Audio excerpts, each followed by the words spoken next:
गौरी पुत्र गणेश भगवान की जय। ओम नमः शिवाय। हर हर महादेव। ब्रह्मा जी कहते हैं, हे नारद, सप्तऋषियों ने हिमालय से कहा, गिरिराज, अब आप अपनी पुत्री पार्वती देवी की यात्रा का उचित प्रबंध करें। मुनीश्वर ये सुनकर पार्वती के भावी विरह का अनुभव करके गिरिराज कुछ काल तक अधिक प्रेम के कारण विषाद में डूबे रह गए। कुछ देर बाद सचेत हो शैलराज ने तथास्तु कहकर मैना को संदेश दिया। मुने हिमवान का संदेश पाकर हर्ष और शोक से वशीभूत हुई मैना पार्वती को विदा करने के लिए तैयार हुई। शैलराज की प्यारी पत्नी मैना ने विधि पूर्वक वैदिक एवं लौकिक कुलाचार का पालन किया और उस समय नाना प्रकार के उत्सव मनाए।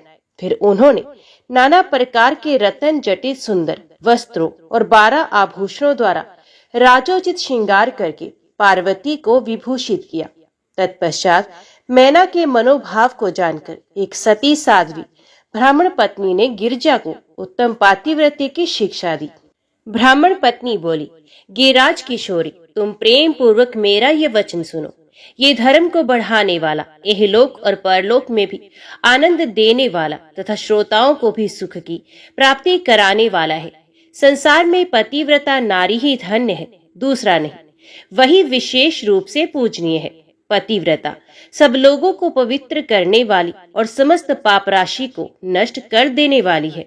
शिवे, जो पति को परमेश्वर के समान मानकर प्रेम से उसकी सेवा करती है, वह इस लोक में संपूर्ण भोगों का उपभोग करके अंत में कल्याण में गति को पा लेती है। सावित्री, लोपामुद्रा, अरुंधति, शांडिली, शतरूपा, अनुसुया, लक्ष्मी, स्वधा, सती, संज्ञा, सुमति, श्रद्धा, मैना और स्वाहा, ये तथा और भी बहुत सी स्त्रियां साध्वी कही गई हैं। यहाँ विस्तार भय से उनका नाम नहीं लिया गया। वे अपने पातिव्रत्य के बल से ही सब लोगों की पूजनीय तथा ब्रह्मा विष्णु शिव एवं मुनीश्वरों की भी माननीय हो गई हैं। इसलिए तुम्हें अपने पति भगवान शंकर की सदा सेवा करनी चाहिए। वे दीन दयालु, सबके सेवनीय और सत्पुरुषों के आश्रय हैं। श्रुतियों और स्मृतियों में पातिव्रत्य धर्म को महान बताया गया है। इसको जैसा श्रेष्ठ बताया जाता है वैसा दूसरा धर्म नहीं है, ये निश्चय पूर्वक कहा जा सकता है। पातिव्रत्य धर्म में तत्पर रहने वाली स्त्री अपने प्रिय पति के भोजन कर लेने पर भोजन करती है।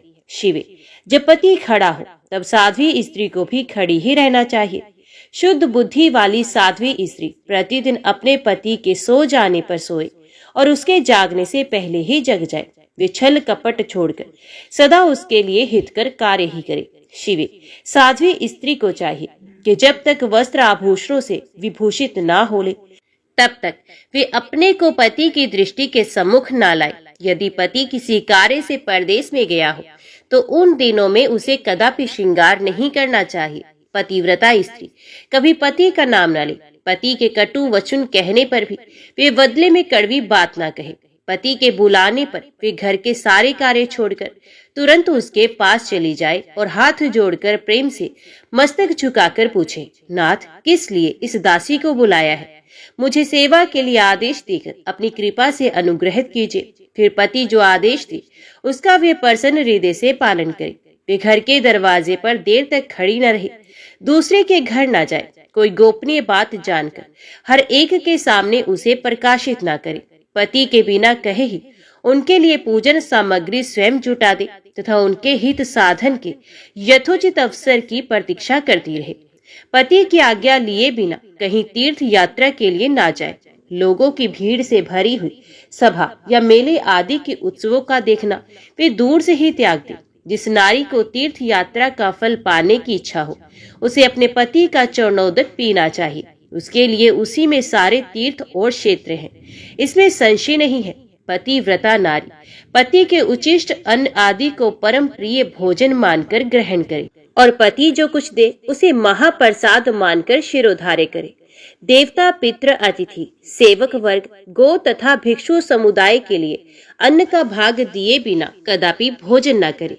पातिव्रत धर्म में तत्पर रहने वाली गृह देवी को चाहिए कि वे घर की सामग्री को संयत एवं सुरक्षित रखे, गृह कार्य में कुशल हो, सदा प्रसन्न रहे और खर्च की ओर से हाथ खींचे रहे। पति की आज्ञा लिए बिना उपवास व्रत आदि न करे, अन्यथा उसे उसका कोई फल नहीं मिलता है और वे परलोक में नरकगामिनी होती है। पति सुख पूर्वक बैठा हो या इच्छा अनुसार क्रीड़ा विनोद अथवा मनोरंजन में लगा हो, उस अवस्था में कोई आंतरिक कार्य आ पड़े तो भी पतिव्रता स्त्री अपने पति को कदापि ना उठाए। पति नपुंसक हो गया हो, दुर्गति में पड़ गया हो, रोगी हो गया हो, बूढ़ा हो, सुखी हो अथवा दुखी हो, किसी भी दशा में नारी अपने उस एकमात्र पति का उल्लंघन न करे। रजस्वला होने पर वे 3 रात्रि तक पति को अपना मुंह न दिखाए, अर्थात उससे अलग रहे। जब तक स्नान करके शुद्ध ना हो जाए तब तक अपनी कोई भी बात वे पति के कानों में पड़ने न दे। अच्छी तरह स्नान करने के बाद सबसे पहले वे अपने पति के मुख का दर्शन करें, दूसरे किसी का मुंह कदापि ना देखे अथवा मन ही मन पति का चिंतन करके सूर्य का दर्शन करें। पति की आयु बढ़ने की अभिलाषा रखने वाली पतिव्रता नारी हल्दी, रोली, सिंदूर, काजल आदि, चोली, पान, मांगलिक आभूषण आदि, केशों का संवारना, चोटी गूंथना तथा हाथ कान के आभूषण, इन सबको अपने शरीर से दूर ना करे। धोबिन, शिनाल या कुल्टा, सन्यासिनी और भाग्यहीना स्त्रियों को वे कभी अपनी सखी न बनाए। पति से द्वेष रखने वाली स्त्री का वे कभी आदर न करे, कहीं अकेली ना खड़ी हो, कभी नंगी होकर ना नहाए। सती स्त्री ओखली, मुसल, झाड़ू, सिल, जांत और द्वार के चौखट के नीचे वाली लकड़ी पर कभी न बैठे। मैथुन काल के सिवा और किसी समय वे पति के सामने धृष्टता न करे। जिस वस्तु में पति की रुचि हो उससे वे स्वयं भी प्रेम करे। पतिव्रता देवी सदा पति का हित चाहने वाली होती है। ये पति के हर्ष में हर्ष माने, पति के मुख पर विषाद की छाया देख स्वयं भी विषाद में डूब जाए तथा वे प्रियतम पति के प्रति ऐसा बर्ताव करे जिससे वे उन्हें प्यारी लगे। पुण्यात्मा पतिव्रता स्त्री संपत्ति और विपत्ति में भी पति के लिए एक सी रहे, अपने मन में कभी विकार न आने दे और सदा धैर्य धारण किए रहे। घी, नमक, तेल आदि के समाप्त हो जाने पर भी पतिव्रता स्त्री पति से सहसा ये ना कहे कि अमुक वस्तु नहीं है। वे पति को कष्ट या चिंता में न डाले। देवेश्वरी पतिव्रता नारी के लिए एकमात्र पति ही ब्रह्मा, विष्णु और शिव से भी अधिक माना गया। उसके लिए अपना पति शिवरूप ही है, जो पति की आज्ञा का उल्लंघन करके व्रत और उपवास आदि के नियमों का पालन करती है, वे पति की आयु हर लेती है और मरने पर नरक में जाती है। जो स्त्री पति के कुछ कहने पर क्रोध पूर्वक कठोर उत्तर देती है, वे गांव में कुतिया और निर्जन वन में स्यारण होती है। नारी पति से ऊंचे आसन पर ना बैठे, दुष्ट पुरुष के निकट ना जाए और पति से कभी कातर वचन ना बोले, किसी की निंदा ना करे, कलह को दूर से त्याग दे, गुरुजनों के निकट ना तो उच्च स्वर से बोले और ना ही हंसे। जो बाहर से पति को आते दे तुरंत अन्न, जल, भोज्य वस्तु, पान और वस्त्र आदि से उनकी सेवा करती है, उनके दोनों चरण दबाती है, उनसे मीठे वचन बोलती है तथा प्रियतम के खेद को दूर करने वाले अन्यान्य उपायों से प्रसन्नता पूर्वक उन्हें संतुष्ट करती है। उसने मानो तीनों लोगों को तृप्त एवं संतुष्ट कर दिया। पिता, भाई और पुत्र परिमित सुख देते हैं, परंतु पति असीम सुख देता है। अतः नारी को सदा अपने पति का पूजन, आदर, सत्कार करना चाहिए। पति ही देवता है, पति ही गुरु है और पति ही धर्म, तीर्थ एवं व्रत है। इसलिए सबको छोड़कर एकमात्र पति की ही आराधना करनी चाहिए। जो दुर्बुद्धि नारी अपने पति को त्याग कर एकांत में विचरती है, वे वृक्ष के खोखले में शयन करने वाली क्रूर उल्लू की होती है। जो पराये पुरुष को कटाक्ष पूर्ण दृष्टि से देखती है, वे एंच तानी देखने वाली होती है। जो पति को छोड़कर अकेले मिठाई खाती है, वे गांव में सोरी होती है अथवा बकरी होकर अपनी ही विष्ठा खाती है। जो पति को तू कहकर बोलती है, वे गूंगी होती है। जो सोच से सदा ईर्ष्या रखती है, वे दुर्भाग्यवती होती है। जो पति की आंख बचाकर किसी दूसरे पुरुष पर दृष्टि डालती है, वे कानी, टेढ़े मुंह वाली तथा कुरूपा होती है। जैसे निर्जीव शरीर तत्काल पवित्र हो जाता है, उसी तरह पतिहीना नारी भली भांति स्नान करने पर भी सदा अपवित्र ही रहती है। लोक में वे माता धन्य है, वे जन्मदाता पिता धन्य है तथा वे पति भी धन्य है, जिसके घर में पतिव्रता देवी वास करती है। पतिव्रता के पुण्य से पिता, माता और पति के कुलों की 3-3 पीढ़ियों के लोग स्वर्गलोक में सुख भोगते हैं। जो दुराचारणी स्त्रियां अपना शील भंग कर देती हैं, अपने माता, पिता और पति तीनों के कुलों को नीचे गिराती हैं तथा इस लोक और परलोक में भी दुख भोगती हैं। पतिव्रता का पैर जहां जहां पृथ्वी का स्पर्श करता है वहां वहां की भूमि पाप हारिणी तथा परम पावन बन जाती है। भगवान सूर्य, चंद्रमा तथा वायु देव भी अपने आप को पवित्र करने के लिए ही पतिव्रता का स्पर्श करते हैं और किसी दृष्टि से नहीं। जल भी सदा पतिव्रता का स्पर्श करना चाहता है और उसका स्पर्श करके वे अनुभव करता है कि आज मेरी जड़ता का नाश हो गया तथा आज मैं दूसरों को पवित्र करने वाला बन गया। भार्या की गृहस्थ आश्रम की जड़ है, भार्या ही सुख का मूल है। भार्या से ही धर्म के फल की प्राप्ति होता है तथा भार्या ही संतान की वृद्धि में कारण होती है। क्या घर घर में अपने रूप और लावण्य पर गर्व करने वाली स्त्रियां नहीं है? परंतु पतिव्रता स्त्री तो विश्वनाथ शिव के भी प्रति भक्ति होने से ही प्राप्त होती है। भार्या से इस लोक और परलोक दोनों पर विजय पाई जा सकती है। भार्याहीन पुरुष देव यज्ञ, पितृ यज्ञ और अतिथि यज्ञ करने का अधिकारी नहीं। वास्तव में गृहस्थ वही है जिसके घर में पतिव्रता स्त्री है। दूसरी स्त्री तो पुरुष को उसी तरह अपना भोग्य बनाती है जैसे जरावस्था एवं राक्षसी। जैसे गंगा स्नान करने से शरीर पवित्र होता है, उसी प्रकार पतिव्रता स्त्री का दर्शन करने पर सब कुछ पावन हो जाता है। पति को ही इष्ट देव मानने वाली सती नारी और गंगा में कोई भेद नहीं। पतिव्रता और उसके पति देव उमा और महेश्वर के समान है। अतः विद्वान मनुष्य उन दोनों का पूजन करे। पति प्रणव है और नारी वेद की ऋचा। पति तप है, स्त्री क्षमा, नारी सत्कर्म है और पति उसका फल शिव। सती नारी और उसके पति दोनों दंपत्ति धन्य है। गिरिराज कुमारी, इस प्रकार मैंने तुमसे पतिव्रता धर्म का वर्णन किया है। अब तुम सावधान हो। आज मुझसे प्रसन्नता पूर्वक पतिव्रता के भेदों का वर्णन सुनो। देवी, पतिव्रता नारियां उत्तमा आदि भेद से 4 प्रकार की बताई गई, जो अपना स्मरण करने वाले पुरुषों का सारा पाप हर लेती हैं। उत्तमा, मध्यमा, निकृष्टा और अति निकृष्टा, ये पतिव्रता के 4 भेद हैं। अब मैं इनके लक्षण बताती हूँ, ध्यान देकर सुनो। भद्रे, जिसका मन सदा स्वप्न में भी अपने पति को ही देखता है, दूसरे किसी पुरुष को नहीं, वे स्त्री उत्तमा या उत्तम श्रेणी की पतिव्रता कही गई। शैलजी, जो दूसरे पुरुष को उत्तम बुद्धि से पिता, भाई एवं पुत्र के समान देखती है, उसे मध्यम श्रेणी की पतिव्रता कहा गया। पार्वती, जो मन से अपने धर्म का विचार करके व्यभिचार नहीं करती, सदाचार में ही स्थित रहती है, उसे निकृष्टा अथवा निम्न श्रेणी की पतिव्रता कहा गया। जो पति के भय से तथा कुल में कलंक लगने के डर से व्यभिचार से बचने का प्रयत्न करती है, उसे पूर्व काल के विद्वानों ने अति निकृष्टा अथवा निम्नतम कोटि की पतिव्रता बताया। शिवे, ये 4 प्रकार की पतिव्रताएं समस्त लोगों का पाप नाश करने वाली और उन्हें पवित्र बनाने वाली है। अत्रि की स्त्री अनुसुईया ने ब्रह्मा, विष्णु और शिव इन तीनों देवताओं की प्रार्थना से पातिव्रत्य के प्रभाव का उपभोग करके वराह के शाप से मरे हुए एक ब्राह्मण को जीवित कर दिया था। शैल कुमारी शिवे, ऐसा जानकर तुम्हें नित्य प्रसन्नता पूर्वक पति की सेवा करनी चाहिए। पति सेवन सदा समस्त अभिष्ट फलों को देने वाला है। तुम साक्षात जगदम्बा महेश्वरी हो और तुम्हारे पति साक्षात भगवान शिव है। तुम्हारा तो चिंतन मात्र करने से स्त्रियां पतिव्रता हो जाएंगी। देवी, यद्यपि तुम्हारे आगे ये सब कहने का कोई प्रयोजन नहीं, तथापि आज लोकाचार का आश्रय ले मैंने तुम्हें सती धर्म का उपदेश दिया है। नारद, ऐसा कहकर वे ब्राह्मण पत्नी शिवा देवी को मस्तक झुकाकर चुप हो गई। इस उपदेश को सुनकर शंकर प्रिया पार्वती देवी को बड़ा हर्ष हुआ।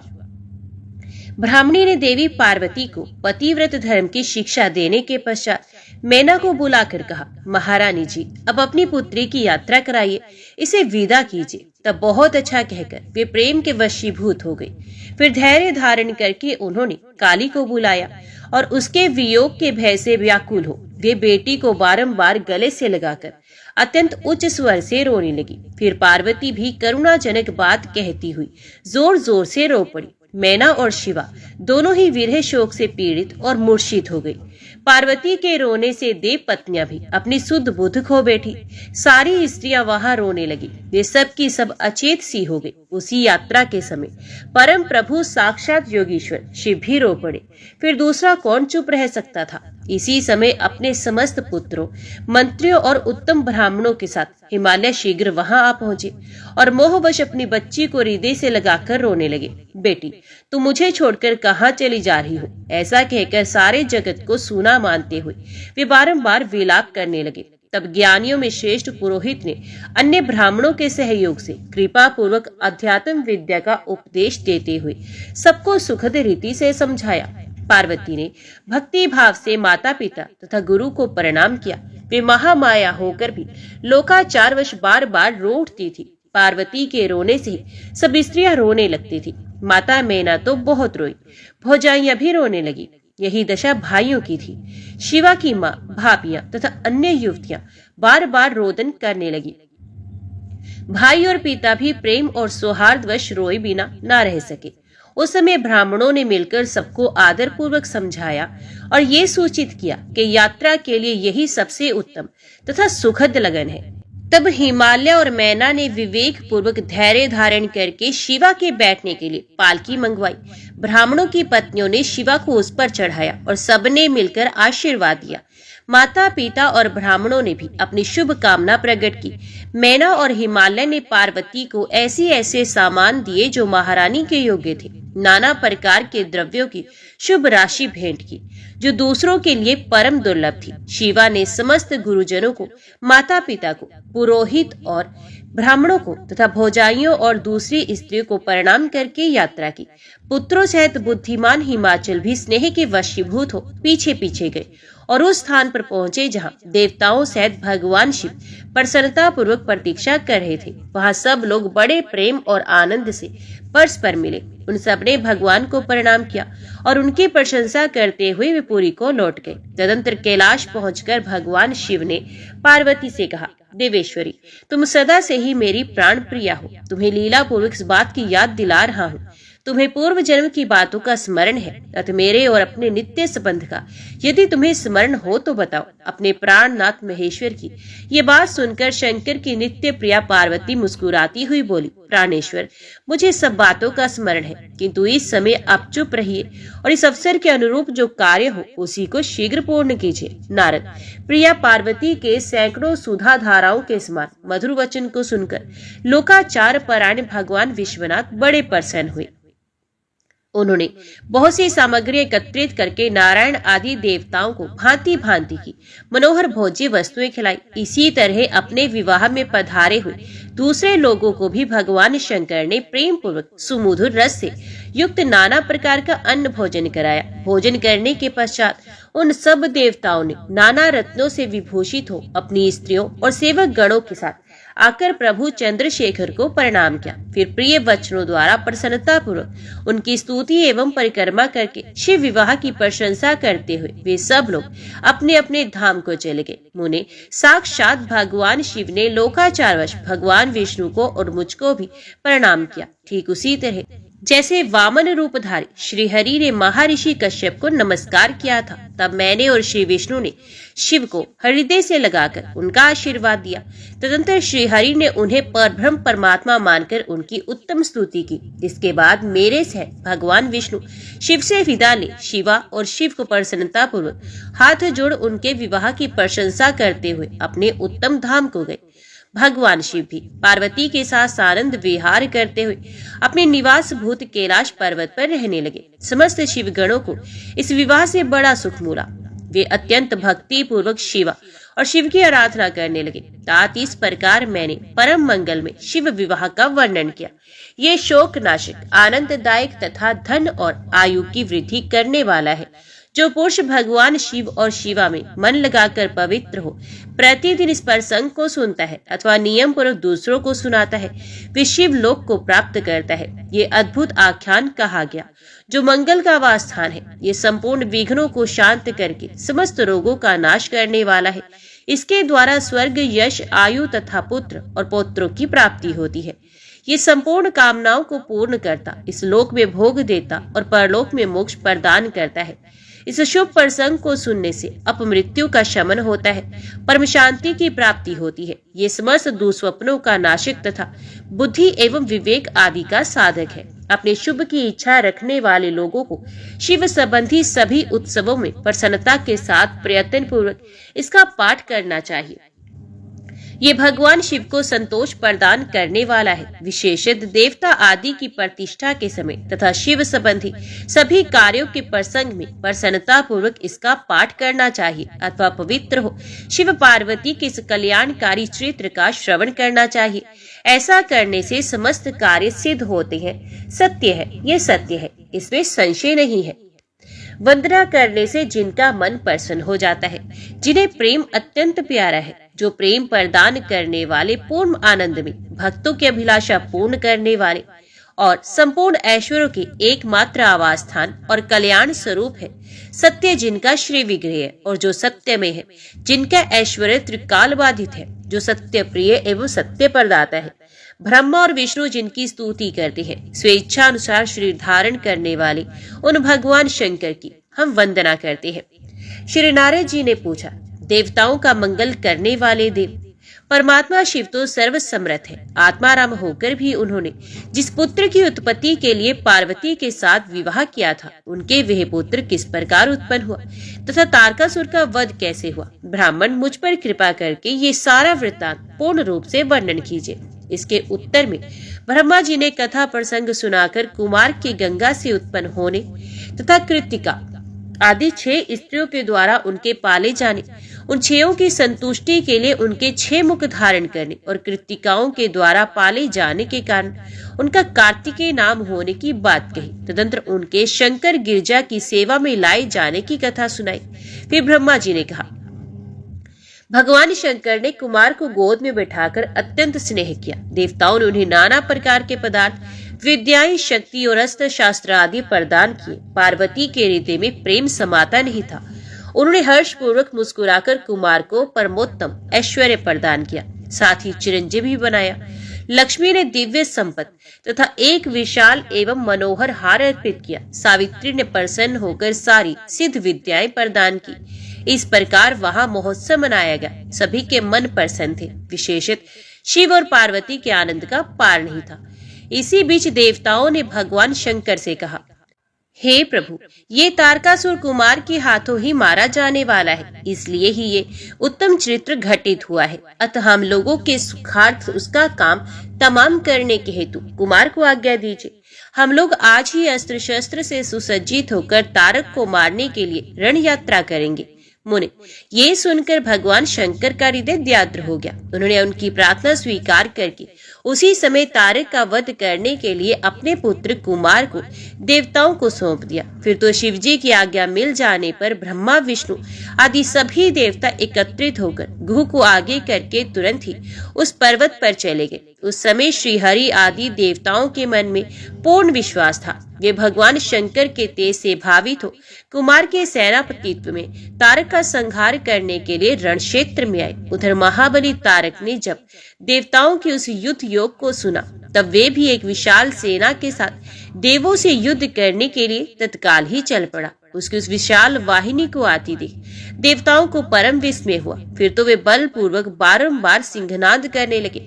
उसी समय तुरंत ही भगवान शंकर की प्रेरणा से विष्णु आदि संपूर्ण देवताओं के प्रति आकाशवाणी हुई। आकाशवाणी ने कहा, देवगण, तुम लोग जो कुमार के अधिनायक तव में युद्ध करने के लिए तैयार हुए हो, इससे तुम संग्राम में दैत्यों को जीत कर विजयी होगे। मुने उस आकाशवाणी को सुनकर सभी देवताओं का उत्साह बढ़ गया। उनका भय जाता रहा और वे वीरोचित गर्जना करने लगे। उनकी शुद्ध कामना बलवती हो उठी और वे सब के सब कुमार को अग्रणी बनाकर बड़ी उतावली के साथ महिसागर संगम को गए। उधर बहुसंख्यक असुरों से घिरा हुआ वह तारक भी बहुत बड़ी सेना के साथ शीघ्र ही वहां आ धमका। वहां वे सभी देवता खड़े थे। उस असुर के आगमन काल में प्रलय कालीन मेघों के समान गर्जना करने वाली रणभेरियां तथा अन्यान्य कर्कश शब्द करने वाले रणवाद्य बज रहे थे। उस समय तारकासुर के साथ आने वाले दैत्य ताल ठोंकते हुए गर्जना कर रहे थे। उनके पदाघात से पृथ्वी कांप उठती थी। उस अत्यंत भयंकर कोलाहल को सुनकर भी सभी देवता निर्भय ही बने रहे। वे एक साथ मिलकर तारकासुर से लोहा लेने के लिए डटकर खड़े हो गए। उस समय देवराज इंद्र कुमार को गजराज पर बैठाकर सबसे आगे खड़े हुए। वे लोकपालों से घिरे हुए थे और उनके साथ देवताओं की महती सेना थी। तत्पश्चात कुमार ने उस गजराज को तो महेंद्र को ही दे दिया और वे स्वयं एक ऐसे विमान पर आरूढ़ हुए जो परम आश्चर्यजनक तथा नाना प्रकार के रत्नों से सुशोभित था। उस समय उस विमान पर सवार होने से सर्वगुण संपन्न महायशस्वी शंकर पुत्र कुमार उत्कृष्ट शोभा से संयुक्त होकर सुशोभित हो रहे थे। उन पर परम प्रकाशमान चवर डुलाए जा रहे थे। इसी बीच बल अभिमानी एवं महावीर देवता और दैत्य क्रोध से विवल होकर परस्पर युद्ध करने लगे। उस समय देवताओं और दैत्यों में बड़ा घमासान युद्ध हुआ। क्षण भर में ही सारी रणभूमि रुंड मुंडों से व्याप्त हो गई। तब महाबली तारकासुर बहुत बड़ी सेना के साथ देवताओं से युद्ध करने के लिए वेग पूर्वक आगे बढ़ा। उस रण दुर्मद तारक को युद्ध की कामना से आगे बढ़ते देखकर इंद्र आदि देवता तुरंत ही उसके सामने आए। फिर तो दोनों सेनाओं में महान कोलाहल होने लगा। तत्पश्चात देवों तथा असुरों का विनाश करने वाला ऐसा द्वंद्व युद्ध प्रारंभ हुआ जिसे देखकर वीर लोग हर्ष प्रफुल्ल हो गए थे और कायरों के मन में भय समा गया। इसी समय वीरभद्र कुपित होकर महाबली प्रमथ गणों के साथ वीर अभिमानी तारक के समीप आ पहुंचे। वे बलवान गणनायक भगवान शिव के कोप से उत्पन्न हुए थे। अतः समस्त देवताओं को पीछे करके युद्ध की अभिलाषा से तारक के सम्मुख डट गए। उस समय प्रमथ गणों तथा सारे असुरों के मन में परम उल्लास था। अतः वे उस महासमर में परस्पर गुत्थम गुत्थ होकर जूझने लगे। तदंतर वीरभद्र से तारक का भयानक युद्ध हुआ।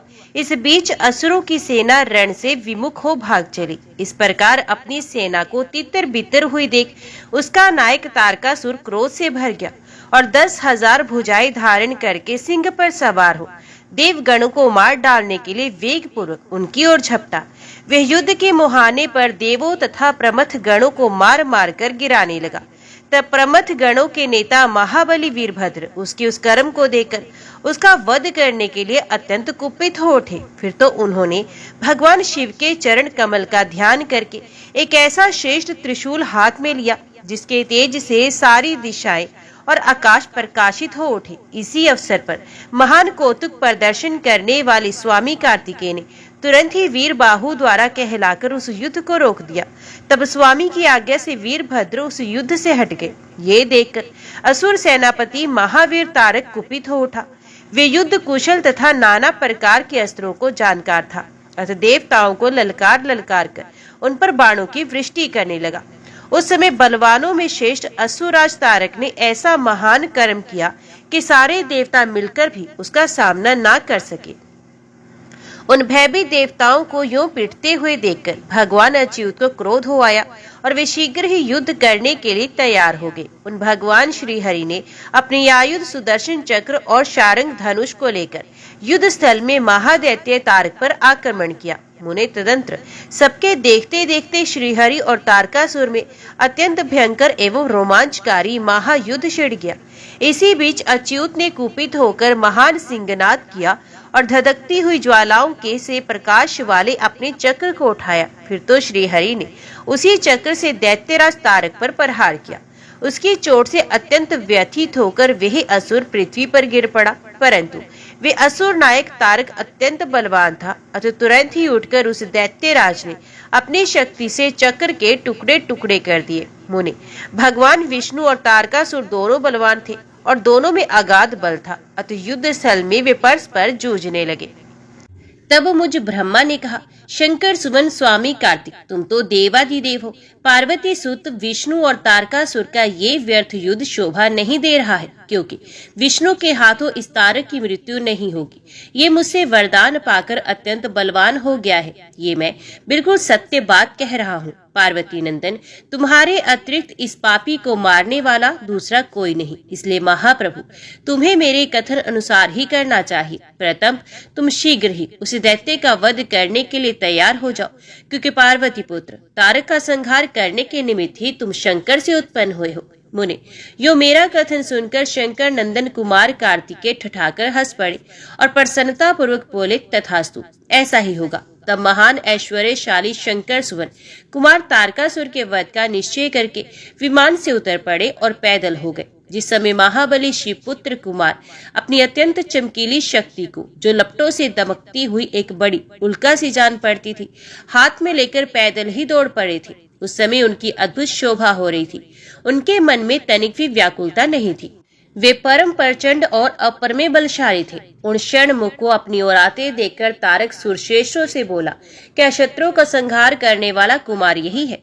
मैं अकेला वीर इसके साथ युद्ध करूंगा और मैं ही समस्त वीरों, प्रमथ गणों, लोकपालों तथा श्रीहरि जिनके नायक है, उन देवों को भी मार डालूंगा। तदंतर देवताओं को दुर्वचन कहकर वही असुर तारक भीषण युद्ध करने लगा। उस समय बड़ा विकट संग्राम हुआ। तब शत्रु वीरों का संहार करने वाले कुमार ने शिवजी के चरण कमलों का स्मरण करके तारक के वध का विचार किया। फिर तो महातेजस्वी एवं महाबली कुमार रोषावेश में आकर गर्जना करने लगे और बहुत बड़ी सेना के साथ युद्ध के लिए डटकर खड़े हो गए। उस समय समस्त देवताओं ने जय जयकार का शब्द किया और देव ऋषियों ने इष्टवाणी द्वारा उनकी स्तुति की। तब तारक और कुमार का संग्राम प्रारंभ हुआ, जो अत्यंत दुस्सह, महान, भयंकर और संपूर्ण प्राणियों को भयभीत करने वाला था। कुमार और तारक दोनों ही शक्ति युद्ध में परम प्रवीण थे। अत्यंत रोषावेश में वे परस्पर एक दूसरे पर प्रहार करने लगे। परम पराक्रमी वे दोनों नाना प्रकार के पैंतरे बदलते हुए गर्जना कर रहे थे और अनेक प्रकार से दाव पेच से एक दूसरे पर आघात कर रहे थे। उस समय देवता, गंधर्व और किन्नर सभी चुपचाप खड़े होकर वे दृश्य देखते रहे। उन्हें परम विस्मय हुआ, यहाँ तक कि वायु का चलना बंद हो गया, सूर्य की प्रभा फीकी पड़ गई और पर्वत एवं वन काननों सहित सारी पृथ्वी कांप उठी। इसी अवसर पर हिमालय आदि पर्वत स्नेहाभिभूत होकर कुमार की रक्षा के लिए वहां आए। तब उन सभी पर्वतों को भयभीत देखकर शंकर एवं गिरजा के पुत्र कुमार उन्हें सांत्वना देते हुए बोले। कुमार ने कहा, महाभाग पर्वतों, तुम लोग खेद मत करो, तुम्हें किसी प्रकार की चिंता नहीं करनी चाहिए। मैं आज तुम सब लोगों की आंखों के सामने ही इस पापी का काम तमाम कर दूंगा। यो उन पर्वतों तथा देवगण को ढाढ़स बंधाकर कुमार ने गिरजा और शंभु को प्रणाम किया तथा अपनी कांतिमती शक्ति को हाथ में लिया। और शंभु पुत्र कुमार महाबली तथा महान ऐश्वर्यशाली तो थे ही। जब उन्होंने तारक का वध करने की इच्छा से शक्ति हाथ में ली, उस समय उनकी अद्भुत शोभा हुई। तदंतर शंकर जी के तेज से संपन्न कुमार ने उस शक्ति से तारकासुर पर, जो समस्त लोगों को कष्ट देने वाला था, प्रहार किया। उस शक्ति के आघात से तारकासुर के सभी अंग छिन्न भिन्न हो गए और संपूर्ण असुर गणों का अधिपति वे महावीर सहसा धराशायी हो गया। मुने, सबके देखते देखते वही कुमार द्वारा मारे गए तारक के प्राण पखेरु उड़ गए। उस उत्कृष्ट वीर तारक को महासमर में प्राण रहित होकर गिरा हुआ देखकर वीरवर कुमार ने पुनः उस पर वार नहीं किया। उस महाबली दैत्यराज तारक के मारे जाने पर देवताओं ने बहुत से असुरों को मौत के घाट उतार दिया। उस युद्ध में कुछ असुरों ने भयभीत होकर हाथ जोड़ लिए, कुछ के शरीर छिन्न भिन्न हो गए और हजारों दैत्य मृत्यु के अतिथि बन गए। कुछ शरणार्थी दैत्य अंजलि बांधकर पाही पाही रक्षा कीजिए यो कहकर पुकारने लगे और कुमार के शरणापन्न हो गए। कुछ मार डाले गए, कुछ मैदान छोड़कर भागे। सहस्रों दैत्य जीवन की आशा से भागकर पाताल में चले गए। उन सबकी आशाएं भगन हो गई थी और मुख पर दीनता छाई थी। इस प्रकार वे सारी दैत्य सेना विनष्ट हो गई। देवगणों के भय से कोई भी वहां ठहर न सका। उस दुरात्मा तारक के मारे जाने पर सभी लोग निष्कंटक हो गए और इंद्र आदि सभी देवता आनंद मगन हो गए। योग कुमार को विजयी देखकर एक साथ ही संपूर्ण देवताओं तथा त्रिलोकी के समस्त प्राणियों को महान आनंद प्राप्त हुआ। उस समय भगवान शंकर भी कार्तिकेय की विजय का समाचार पाकर प्रसन्नता से भर गए और पार्वती जी के साथ गणों से घिरे हुए वहां पधारे। तब जिनके हृदय में स्नेह समाता नहीं था, वे पार्वती जी परम प्रेम पूर्वक सूर्य के समान तेजस्वी अपने पुत्र कुमार को अपनी गोद में लेकर लाड़ प्यार करने लगी। उसी अवसर पर अपने पुत्रों से घिरे हुए हिमालय ने बंधु बांधवों तथा अनुयायियों के साथ आकर शंभु, पार्वती और गुह का स्तवन किया। तत्पश्चात संपूर्ण देवता मुनि सिद्ध और चारणों ने शिव नंदन कुमार शंभु और परम प्रसन्न हुई पार्वती की स्तुति की। उस समय उपदेवों ने बहुत बड़ी पुष्प वर्षा की। सभी प्रकार के बाजे बजने लगे। विशेष रूप से जय जयकार और नमस्कार के शब्द बारंबार उच्च स्वर से गूंजने लगे। उस समय वहां एक महान विजयोत्सव मनाया गया, जिसमें कीर्तन की विशेषता थी और वह स्थान गाने बजाने के शब्द तथा अधिकाधिक ब्रह्मघोष से व्याप्त था। मुने समस्त देवगणों ने प्रसन्नता पूर्वक गा बजाकर तथा हाथ जोड़कर भगवान जगन्नाथ की स्तुति की। तत्पश्चात सबसे प्रशंसित तथा अपने गणों से घिरे हुए भगवान रुद्र जगत जननी भवानी के साथ अपने निवास स्थान कैलाश पर्वत को चले गए। इधर तारक को मारा गया देखकर सभी देवताओं तथा अन्य समस्त प्राणियों के चेहरे पर हंसी खिलने लगी। वे भक्ति पूर्वक शंकर सुवन कुमार की स्तुति करने लगे। देव, तुम दानव शेष तारक का हनन करने वाले हो, तुम्हें नमस्कार है। शंकर नंदन, तुम बाणासुर के प्राणों का अपहरण करने वाले तथा प्रलंबासुर के विनाशक हो। तुम्हारा स्वरूप परम पवित्र है, तुम्हें हमारा अभिवादन है। मुने, जब विष्णु आदि देवताओं ने इस प्रकार कुमार का स्तवन किया, तब उन प्रभु ने सभी देवों को नया नया वर प्रदान किया। तत्पश्चात पर्वतों को स्तुति करते देखकर वे शंकर तन्य परम प्रसन्न हुए और उन्हें वर देते हुए बोले, भूधरो, तुम सभी पर्वत तपस्वियों द्वारा पूजनीय तथा कर्मठ और ज्ञानियों के लिए सेवनीय होगे। ये जो मेरे नाना पर्वत श्रेष्ठ हिमवान है, ये महाभाग आसे तपस्वियों के लिए फलदाता होंगे। तब देवता बोले, कुमार, यो असुर राज्य तारक को मारकर तथा देवों को वर प्रदान करके तुमने हम सबको तथा चराचर जगत को सुखी कर दिया। अब तुम्हें परम प्रसन्नता पूर्वक अपने माता पिता पार्वती और शंकर का दर्शन करने शिव के निवास भूत कैलाश पर चलना चाहिए। मुने, तदंतर सब देवताओं के साथ विमान पर चढ़कर कुमार सकंद शिव जी के समीप कैलाश पर्वत पर चले गए। उस समय शिव शिवा ने बड़ा आनंद मनाया। देवताओं ने शिव जी की स्तुति की। शिव जी ने भी उन्हें वरदान दिया तथा अभयदान देकर विदा किया। मुने, उस अवसर पर देवताओं को परम आनंद प्राप्त हुआ। वे शिव पार्वती तथा शंकर नंदन कुमार के रमणीय यश का बखान करते हुए अपने अपने लोक को चले गए। इधर परमेश्वर शिव भी शिवा कुमार तथा गणों के साथ आनंद पूर्वक उस पर्वत पर निवास करने लगे। मुने, इस प्रकार जो शिव भक्ति से ओतप्रोत सुखदायक एवं दिव्य है, कुमार का वह सारा चरित्र मैंने तुमसे वर्णन कर दिया। अब और क्या सुनना चाहते हो? तारक वध कुमार की उत्तम एवं अद्भुत वृतांत को सुनकर नारद जी को बड़ी प्रसन्नता हुई। उन्होंने पुनः प्रेम पूर्वक ब्रह्मा जी से पूछा, देव, आप तो शिव संबंधी ज्ञान के अथाह सागर हैं। प्रजानाथ, मैंने स्वामी कार्तिक के सद वृतांत को, जो अमृत से भी उत्तम है, सुन लिया। अब गणेश का उत्तम चरित्र सुनना चाहता हूँ। आप उनका जन्म वृतांत तथा दिव्य चरित्र, जो संपूर्ण मंगलों के लिए भी मंगल स्वरूप है, वर्णन कीजिए। महामुनि नारद का ऐसा वचन सुनकर ब्रह्मा जी का मन हर्ष से गदगद हो गया। वे शिव जी का स्मरण करके बोले, ओम नमः शिवाय, हर हर महादेव। आगे की कथा आप अगले अध्याय में सुनेंगे।